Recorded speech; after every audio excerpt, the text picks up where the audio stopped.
Hey guys, All in Crypto here, and welcome back, ladies and gentlemen, for another YouTube video. I hope you've all had a happy Monday and a great start to your weeks. I know I certainly have. Today we've got an exciting video lined up for you because we're going to be talking about RealFi. Cardano is one step closer to mass adoption, and we're going to be getting into that within this video. What I want to do to start things off is we're going to take a little look at the price. We're also going to look at the overall markets, and I want to be reminding people of what I spoke about in my earlier daily cryptocurrency market update video, where essentially I was bringing up some of the comments made by the Bank of America, who happen to believe we are not entering a crypto winter, just like myself. And they're basing this on the kind of growth that we're seeing, the sort of user adoption, and also the kind of development growth that is taking place, because it is just, we're not in a bear market confirmed yet. This is crypto. People often forget that it's very volatile, and there's not been an established bear market today. What's really causing this downward price movement is things happening on a geopolitical scale, and also on a kind of macroeconomic scale. It's been a very interesting 2 years, to say the least, which has seen sort of monetary policy change a number of times and is seeing it change again, which is sort of causing a bit of a downwind for the crypto space. Really what I want to get into in this video, and we'll fly through those first things first, is a tweet from John O'Connor. Now, John O'Connor is the director of African operations for IOHK. So he's the guy really in charge with pushing adoption for Cardano, for IOHK within Africa. And essentially something very exciting took place over the weekend. The first loan to Kenyan SMEs went out over the weekend.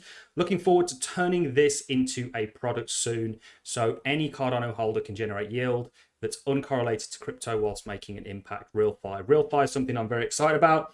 And it's a very strategic. We're going to play a clip of John actually talking about this in more detail a couple of weeks ago that I watched. And when I saw that tweet, I just kind of thought, okay, that must have been what he's talking about. So we're going to get into all that. Also looking at the Cardano ecosystem very quickly. Let's start with the price, ladies and gentlemen. We know what the price action essentially is doing. There's a lot going on a macroeconomic scale, which is weighing very heavily upon the crypto space. And people always forget just how volatile crypto is. And it always has a great way of giving them a stark reminder. And this is what we're seeing, volatility within an emerging technology. And the price is just simply not reflecting what's going on. Remember that clip that we showed you of Jeff Bezos talking about Amazon back here, essentially saying that this downward price action, this is the Amazon chart, by the way, guys, did not reflect what was going on with the company, because the company, in terms of all the metrics, was going one way and the price was going another way. There was a huge disconnect there, and I believe a similar thing is taking place within crypto. It's still very early and speculative, and that really can sum up what's taking place within Cardano at the moment. But I do think we will see brighter days. Eventually, value does get realized. This is a article that was wrote about some of the comments that Bank of America made.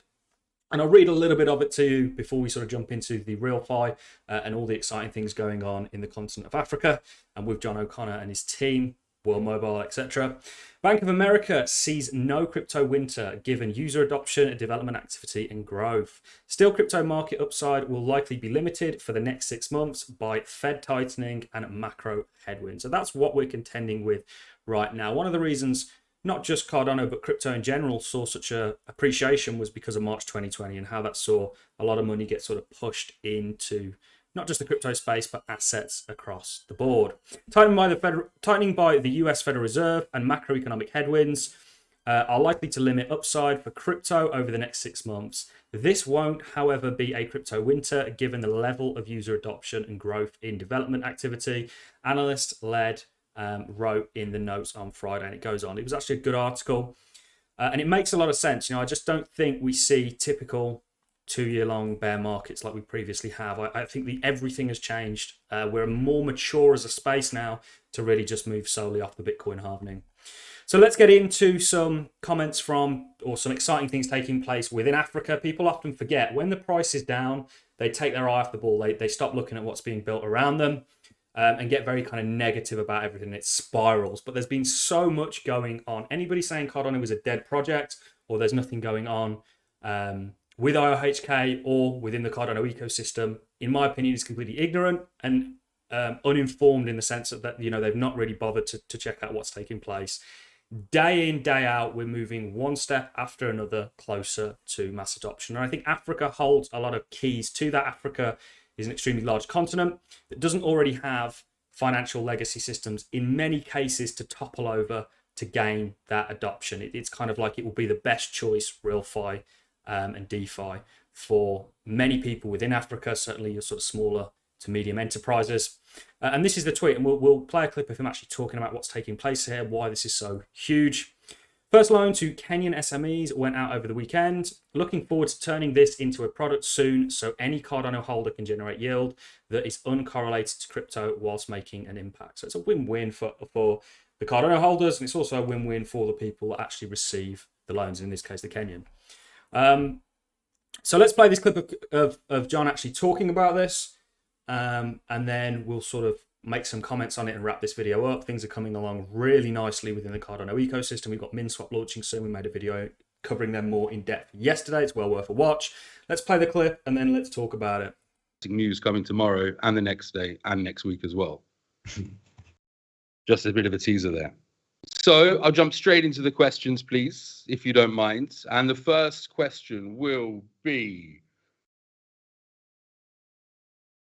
what are the RealFi applications that you plan to provide, and when are they expected to launch? Directed to you, Mr. John O'Connor. Nice.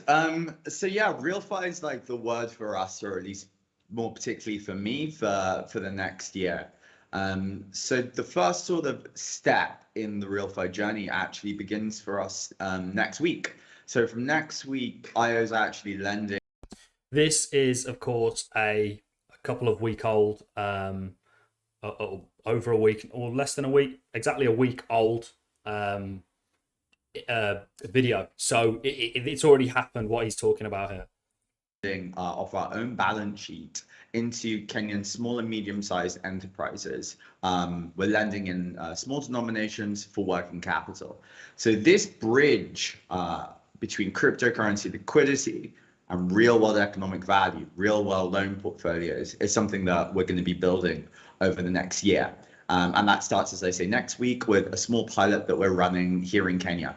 We then plan to scale that from IO-only money towards building out the connectors between our Light wallet, which will be coming out around halfway through the year, so that anyone who holds ADA in their wallet will be able to get exposure to these real-world asset classes, and, you know, create a social good of lending into impactful places, whilst also earning, you know, a strong yield for themselves. So this is really the beginning of it. This is sort of crypto achieving its promise of, you know, providing financial inclusion to those people that don't have it. So that's the first piece, which is the financial side. The second piece, which is really exciting, is that we have loads of projects now actually building on us. So we have World Mobile, you know, connecting the unconnected, which will also provide distribution, a means for people to be able to sort of connect into the RealFi layer. You've got new projects launching on Cardano all the time, which have got a RealFi thesis. I think Empower is actually doing a raise at the moment for sustainable housing funded by crypto. And we've got, of course, our Ministry of Education project, which is using that digital identity layer, which is also important for RealFi, going live this year as well. So we've got a lot of different things going on, a lot of irons in the fire. But for me, the fact that we are lending to real Kenyan businesses from next week is a really significant step forward. Yeah, for sure. Absolutely. Huge step forwards. You know, it's a very strategic yet risky strategy that Cardano has sort of decided to implement, or IHK has decided to go after. Within Africa, there's pros and cons to it. It's a very poor continent. And the thing is with, you know, DeFi is really somewhat made for, you know, a lot of what's going on within Africa, because it's a lot more expensive for the average African to go and get a loan than it is for somebody in the Western world. There isn't really the sort of financial infrastructure that we have. So the adoption sort of process is going to be a little bit smoother and met with less sort of resilience like we're seeing in the Western world. So this is huge. This is really, you know, another step towards that 1 billion users that we're aiming for as crypto as a whole. But, you know, certainly for Cardano, it's good. And we've got a lot of other things going on. World Mobile, we've covered them in quite a lot of detail in a previous video. Probably be doing an update. I know their token's done quite well for many people. So lots of interesting things taking place. MinSwap launching, etc., etc. So that's really all I have for you in this video, guys. It was just a short and sweet one to kind of update you. We know what the story is with markets. There will be brighter days.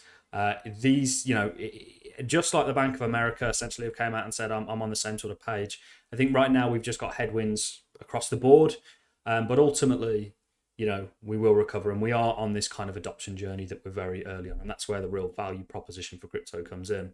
Very quickly, guys, we do have the stake pool. ALLIN is the ticker. This is my stake pool. It's been a kind of ambition of mine since I got into crypto to actually run a Cardano stake pool to help sort of validate the network, and that's something that I've achieved. We now have 3.7 million, I wish billion, although the pool will be pretty saturated at that amount. 3.7 million Cardano staked, and we're minting blocks regularly. So for those of you that want to come and join us, you can find us on Euro and Deadless. And that is really all I have for you in the video, guys. I'm going to love and leave you on that note. If you've enjoyed this video, a like is always appreciated, so is a comment. And I'll catch you all in the next YouTube video, ladies and gentlemen. Thank you very much for watching.